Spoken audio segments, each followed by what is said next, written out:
Hi ಸ್ಪರ್ಧಾರ್ಥಿಗಳೇ, ಇವತ್ತಿನ ಈ video ಕ್ಲಾಸ್ನಲ್ಲಿ ಜೀವಶಾಸ್ತ್ರಕ್ಕೆ ಸಂಬಂಧಪಟ್ಟ ಹಾಗೆ ಅನೇಕ ಬಾರಿ ನಿಮಗೆ ಎಲ್ಲ ಥರದ ಕ್ವಶನ್ ಪೇಪರ್ಗಳಲ್ಲಿ ಈ ಸೈನ್ಸ್ ಬಗ್ಗೆ ಕ್ವಶನ್ಗಳಾಗಿದ್ದಾವೆ. ಅದಕ್ಕೋಸ್ಕರ ಈ ಜೀವಶಾಸ್ತ್ರದ ಟಾಪಿಕ್ ಮೇಲೆ ಅತಿ ಹೆಚ್ಚು ಕೇಳಲಾದ ಪ್ರಶ್ನೆಗಳ ಬಗ್ಗೆ ಇವತ್ತು ನೋಡೋಣ. ನಿಮಗೆ ಫಸ್ಟ್ ಬಂದು ಜೀವಶಾಸ್ತ್ರಕ್ಕೆ ಸಂಬಂಧಿಸಿದ ಕೆಲವು ಪ್ರಮುಖ ಮಾಹಿತಿಗಳದಾವ. ಅವು ಕೂಡ ನಿಮಗೆ ಎಕ್ಸಾಮ್ದಲ್ಲಿ ಬರ್ತಾವಂತ ಹೇಳ್ತೀನಿ. ನೋಡ್ರಿ, ಫಸ್ಟ್ ಒನ್, ಮಾನವನ ರಕ್ತದಲ್ಲಿ ಕಂಡು ಬರುವ ಸಕ್ಕರೆ. ಡೈರೆಕ್ಟ್ ಆಗಿ ಕ್ವಶನ್ ಕೇಳ್ತಾರೆ. ತಳಗ 4 ಆಪ್ಷನ್ಗಳಿರ್ತವೆ. ಮಾನವನ ರಕ್ತದಲ್ಲಿ ಕಂಡು ಬರುವ ಸಕ್ಕರೆ ಯಾವುದು ಅಂತ ಕೇಳ್ತಾರೆ. ಯಾವ್ದ್ರಿ? ಗ್ಲೂಕೋಸ್ ಅಂತೇಳಿ. ಮಾನವನ ದೇಹದಲ್ಲಿ ಶೇಖರಣೆಯಾಗುವ ಕೊಬ್ಬು, ಫ್ಯಾಟ್ರಿ. ಅಡಿಪೋಜ ಅಂಗಾಂಶ. ಅಡಿಪೋಜ ಅಂಗಾಂಶವು ಮಾಡಲ್ಪಟ್ಟಿರುವ ಜೀವಕೋಶಗಳು ತುಂಬಲ್ಪಟ್ಟಿರುವುದು ಎದರಿಂದ? ಕೊಬ್ಬುಗಳಿಂದನೇ ಏನಾಗಿರ್ತದೆ? ಅಡಿಪೋಜ ಅಂಗಾಂಶಗಳನ್ನು ತುಂಬಲ್ಪಟ್ಟಿರುತ್ತದೆ ರೀ. ಅಸ್ಥಿ ಮಜ್ಜೆಯಲ್ಲಿ ಕಂಡು ಬರುವ ಸಂಯೋಜಕ ಅಂಗಾಂಶ ಯಾವುದು ಅಂತ ಕೇಳ್ತಾರೆ. ಅದಕ್ಕೆ ಆನ್ಸರ್ ಬಂದು ಅಡಿಪೋಜ್ ಅಂಗಾಂಶ. ಇನ್ನ ಕೆಂಪು ರಕ್ತ ಕಣಗಳ ಸ್ಮಶಾನ ಕರೆಯಲ್ಪಡುವುದು ಯಾವ್ದ್ರಿ? ಕೆಂಪು ರಕ್ತ ಕಣಗಳ ಸ್ಮಶಾನ ಎಂದು ಕರೆಯಲ್ಪಡುವುದು ಗುಲ್ಮಾರಿ. ಯಾವ್ದ್ರಿ? ಗುಲ್ಮಾ. ಸಾಮಾನ್ಯ ಮಾನವನ ರಕ್ತದ pH ಮೌಲ್ಯ ಎಷ್ಟಿರ್ತದಪ್ಪ ಅಂದ್ರೆ 7.4 ಇರ್ತೈತಿ. ಕೇಳ್ತಾರೆ ನೇರವಾಗಿ, ಮಾನವನ ರಕ್ತದ pH ಮೌಲ್ಯ ಎಷ್ಟು? 7.5, 7, 7.4 ಈ ರೀತಿ ಆಪ್ಷನ್ ಕೊಡ್ತಾರ. ಕರೆಕ್ಟ್ ಆಪ್ಷನ್ ನ ಟಿಕ್ ಮಾಡೋದು. ಇನ್ನ ಮಾನವನ ರಚನಾ ಶಾಸ್ತ್ರ. ಮಾನವನ ಕೆಲವದು ದೇಹದ ಮೂಳೆಗಳ ಬಗ್ಗೆ. ಹೌದಾ? ಮಾನವ ದೇಹದ ಸಂಬಂಧಪಟ್ಟಂಗೂ ಕೂಡ ಅನೇಕ ಬಾರಿ SDA, FDA, VO, PDO, RRB, ಹೌದಾ, ಎಲ್ಲಾ ಸ್ಪರ್ಧಾತ್ಮಕ ಪರೀಕ್ಷೆಗಳಲ್ಲಿ ಏನಾಗ್ಯಾವಪ್ಪ ಅಂದ್ರ ಈ ಜೀವಶಾಸ್ತ್ರದ ಮೇಲೆ ಅಥವಾ ಈ ಮಾನವನ ದೇಹದ ಮೇಲೆ ಸಂಬಂಧಪಟ್ಟಂಗ ಕ್ವಶನ್ಗಳು ಕೇಳಿದ್ದಾರೆ. ಮಾನವನ ರಚನಾಶಾಸ್ತ್ರ ನೋಡ್ರಿ. ಮಾನವನ ದೇಹದ ಅತಿ ದೊಡ್ಡ ಮೂಳೆ ಅಂತ ಬಂದು ಫೀಮರ್ ಅಂತ ಹೇಳ್ರಿ, ತೊಡೆಯಲ್ಲಿ ಇರ್ತೈತಿ. ಮಾನವನ ದೇಹದ ಅತಿ ದೊಡ್ಡ ಮೂಳೆ ಫೀಮರ್. ಅತಿ ಚಿಕ್ಕ ಮೂಳೆ ಸ್ಟೆಪಿಸ್ ರೀ, ಕಿವಿಯಲ್ಲಿ ಇರುತ್ತೆ ರೀ. ಅತಿ ಚಿಕ್ಕ ಮೂಳೆ ಸ್ಟೆಪಿಸ್. ನೆಕ್ಸ್ಟ್, ದೇಹದಲ್ಲಿ ಬಿರುಸಾದ ವಸ್ತು. ನಮ್ಮ ದೇಹದಲ್ಲಿ ಬಿರುಸಾದ ವಸ್ತು ಯಾವ್ದಪ್ಪ ಅಂದ್ರ ಹಲ್ಲಿನ ಎನಾಮಲ್. ಏನ್ರಿ? ಹಲ್ಲಿನ ಎನಾಮಲ್. ಬಲಿಷ್ಠವಾದ ಸ್ನಾಯು ದೌಡೆಯ ಸ್ನಾಯು. ಅತಿ ದೊಡ್ಡ ಅಂಗ. ಮಾನವನ ದೇಹದ ಅತಿ ದೊಡ್ಡ ಅಂಗ ಯಾವ್ದಪ್ಪ ಅಂದ್ರೆ ಚರ್ಮ ರೀ. ಅತಿ ದೊಡ್ಡ ಒಳಗಿನ ಅಂಗ. ಮಾನವನ ದೇಹದ ಅತಿ ದೊಡ್ಡ ಹೊರಗಿನ ಅಂಗ ಚರ್ಮ ಆದರೆ ಮಾನವನ ದೇಹದ ಅತಿ ದೊಡ್ಡ ಒಳಗಿನ ಅಂಗ ಯಾವ್ದಪ್ಪ ಅಂದ್ರೆ ಪಿತ್ತಜನಕಾಂಗ ರೀ. ಯಾವ್ದ್ರಿ? ಪಿತ್ತಜನಕಾಂಗ. ಅತ್ಯಂತ ಚಿಕ್ಕ ಗ್ರಂಥಿ. ಅತ್ಯಂತ ಚಿಕ್ಕ ಗ್ರಂಥಿ ಯಾವ್ದ್ರಿ? ಪಿಟ್ಯೂಟರಿ ಗ್ರಂಥಿ ರೀ. ಅತ್ಯಂತ ದೊಡ್ಡ ಅಪಧಮನಿ. ಅತ್ಯಂತ ದೊಡ್ಡ ಅಪನಿ ಅಯೋರ್ಟ.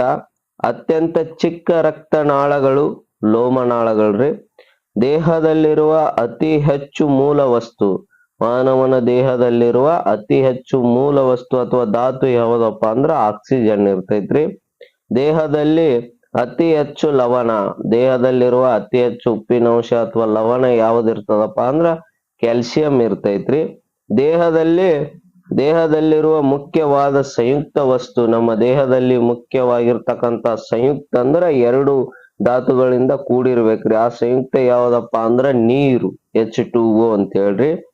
ಚರ್ಮದ ಬಣ್ಣಕ್ಕೆ ಕಾರಣವಾದ ರಾಸಾಯನಿಕ ವಸ್ತು. ನಮ್ಮ ಚರ್ಮ ಬಣ್ಣಕ್ಕೆ ಕಾರಣವಾದ ರಾಸಾಯನಿಕ ವಸ್ತು ಯಾವ್ದಪ್ಪ ಅಂದ್ರೆ ಮೆಲನಿನ್. ಹೌದಾ? ವಿಜ್ಞಾನದ ಮೇಲೆ ನೇರವಾಗಿ ಪ್ರಶ್ನೆಗಳನ್ನ ಕೇಳ್ತಾರ. ಡೈರೆಕ್ಟ್ ಆಗಿ ಆನ್ಸರ್ ಮಾಡ್ಬೇಕಾಗುತ್ತೆ. ಹೌದಾ? ನೆಕ್ಸ್ಟ್ ಬಂದು ನಿಮ್ಗೆ ಕೆಲವೊಂದಿಷ್ಟು ಹಾರ್ಮೋನ್ಗಳು ಬರ್ತಾವ್ರಿ. ಈ ಮನುಷ್ಯರಲ್ಲಿ ಕೂಡ ಬರ್ತಾವ. ಇನ್ನೇನಪ್ಪಾ ಅಂದ್ರೆ ಸಸ್ಯಗಳಲ್ಲಿ ಕೂಡ ಹಾರ್ಮೋನ್ಗಳನ್ನ ಬರ್ತವೆ ರೀ. ಸಸ್ಯಗಳಲ್ಲಿ ಕಂಡು ಬರುವಂತ ಹಾರ್ಮೋನ್ಗಳು ನಿಮ್ಗೆ ಯಾವ ರೀತಿ ಇದ್ರ ಮೇಲೆ ಪ್ರಶ್ನೆ ಕೇಳ್ತಾರಪ್ಪ ಅಂದ್ರೆ, ಸಸ್ಯಗಳಲ್ಲಿ ಕಂಡು ಬರುವ ಹಾರ್ಮೋನ್ಗಳು ಒಂದು ಮಾನವನ್ನ ಕೊಡ್ತಾರೆ, ಉಳಿದುದು 3 ಸಸ್ಯಗಳು ಕೊಡ್ತಾರೆ. ಯಾವುದು ತಪ್ಪಾಗಿದೆ ಅಂತ ಕೇಳ್ತಾರೆ. ನೀವು ಆನ್ಸರ್ ಮಾಡ್ಬೇಕಾಗ್ತದ. ಅದು ಮಾಡೋ ಮುಂಚೆ ಸಸ್ಯಗಳ ಹಾರ್ಮೋನ್ಗಳು ಯಾವುವು, ಮಾನವರ ಹಾರ್ಮೋನ್ಗಳು ಯಾವುವು ನಿಮ್ಗೆ ನೆನಪಿರಬೇಕಾಗುತ್ತೆ. ಹೌದಾ? ಸಸ್ಯಗಳಲ್ಲಿ ಕಂಡು ಬರುವ ಹಾರ್ಮೋನ್ಗಳು, ಅದಕ್ಕೆ ನಿಮ್ಗೆ ಸಿಂಪಲ್ ಆಗಿ ಕೋಡ್ ನೆನ್ಪಿಟ್ಕೋಬೇಕಾಗಿತ್ತಪ್ಪ ಅಂದ್ರೆ ಎ ಆ ಗ್ಯಾಸ್ ಯಾವ್ದ್ರಿ ಕೋಡ ಎ ಆ ಗ್ಯಾಸ್. ಎ ಅಂದ್ರೆ ಎಥಿಲಿನ್ ಹಾರ್ಮೋನ್ ರೀ, ಆ ಅಂದ್ರೆ ಆಕ್ಸಿನ್ ಹಾರ್ಮೋನ್, ಜಿ ಅಂದ್ರೆ ಜಿಬ್ಬರಿಲಿನ್ ಹಾರ್ಮೋನ್, ಎ ಅಂದ್ರೆ ಅಬ್ಸೆಸಿಕ್ ಆಮ್ಲ, ಎಸ್ ಅಂದ್ರೆ ಸೈಟೋಕೋನಿನ್. ಇವು ಸಸ್ಯಗಳಲ್ಲಿ ಕಂಡು ಬರ್ತಕ್ಕಂತ ಪ್ರಮುಖ ಹಾರ್ಮೋನ್ಗಳು ಎಥಿಲಿನ್, ಆಕ್ಸಿನ್, ಗಿಬ್ಬರಿಲಿನ್, ಅಬ್ಸೆಸಿಕ್ ಆಮ್ಲ, ಸೈಟೋಕೈನಿನ್. ಹೌದಾ. ನೆಕ್ಸ್ಟ್ ನಿಮ್ಗೆ ಇನ್ನ ವಿಜ್ಞಾನದಲ್ಲಿ ಕಾಮನ್ ಸೆನ್ಸ್ ಸಂಬಂಧಪಟ್ಟಂತವು ಅಥವಾ ನೇರವಾಗಿ ಜಿಕೆ ಸಂಬಂಧಪಟ್ಟಕ್ಕಂಥವು ಕೂಡ ಸ್ವಲ್ಪ ನಿಮ್ಗೆ ಜೀವಶಾಸ್ತ್ರ ಮೇಲೆ ಕೇಳ್ತಾರೆ, ಅವನ್ ಸ್ವಲ್ಪ ನೋಡ್ಕೋರಿ. ಶಕ್ತಿ ಉತ್ಪಾದನಾ ಕೇಂದ್ರ ಯಾವ್ದಾಗಿರ್ತದ್ರಿ?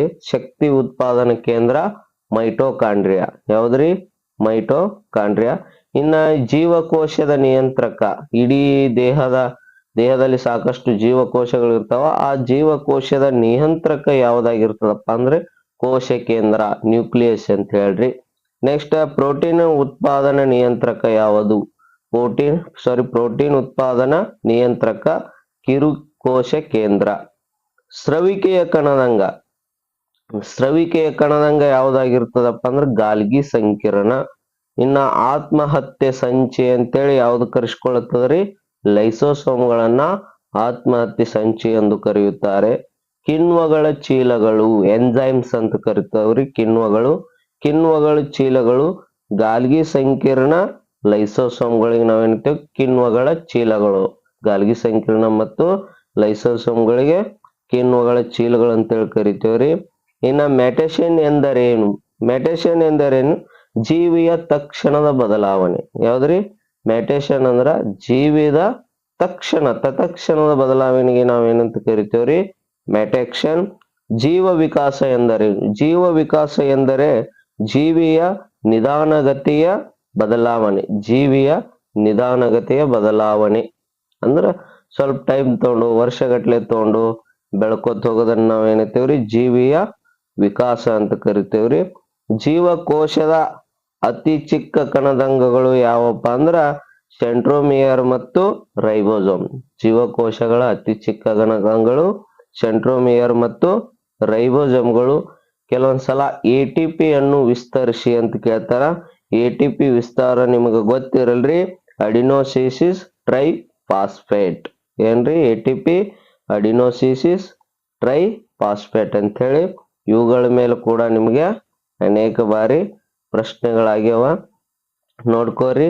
ಇಲ್ಲಿ ಜೀವಶಾಸ್ತ್ರಕ್ಕೆ ಸಂಬಂಧಪಟ್ಟಂಗ GK ಕ್ವಶನ್ಗಳ ಅಥವಾ ಈಗ ಆಲ್ರೆಡಿ ಇದ್ರ ಮೇಲೆ ಸಾಕಷ್ಟು ಪ್ರಶ್ನೆಗಳು ಎಲ್ಲಾ ಸ್ಪರ್ಧಾತ್ಮಕ ಪರೀಕ್ಷೆಗಳಲ್ಲಿ ಕೇಳಿದ್ದಾರೆ ಮತ್ತು ಹೊಳ್ಳಿ ಕೇಳ್ತಾರೆ. ಸೈನ್ಸ್ ಸಂಬಂಧಪಟ್ಟಂಗೆ ಮಿನಿಮಮ್ ಇಲ್ಲಪ್ಪ ಅಂದ್ರೆ 15 ಮೇಲೆ ಕ್ವಶನ್ ಇರುತ್ತೆ. ಹಾಗಾಗಿ ಇದು ಕೂಡ ನಾವು ಸ್ಟಡಿ ಮಾಡ್ಬೇಕಾಗ್ತೈತೆ. ನೋಡ್ರಿ, ಇದೇ ತರ ವಿಡಿಯೋಗಾಗಿ ನಮ್ಮ ಚಾನೆಲ್ನ ಸಬ್ಸ್ಕ್ರೈಬ್ ಮಾಡ್ರಿ. ನಮ್ಮ ಚಾನೆಲ್ ಹೆಸರು ಬಂದು ಬಡವರ ಕನಸು ಅಂತೇಳಿ. ಈ ಬಡವರ ಕನಸು ಇರೋದೇ ನಿಮಗೆ ನನಸು ಮಾಡಕ್ಕೆ ಅಂತ. ಧನ್ಯವಾದಗಳು.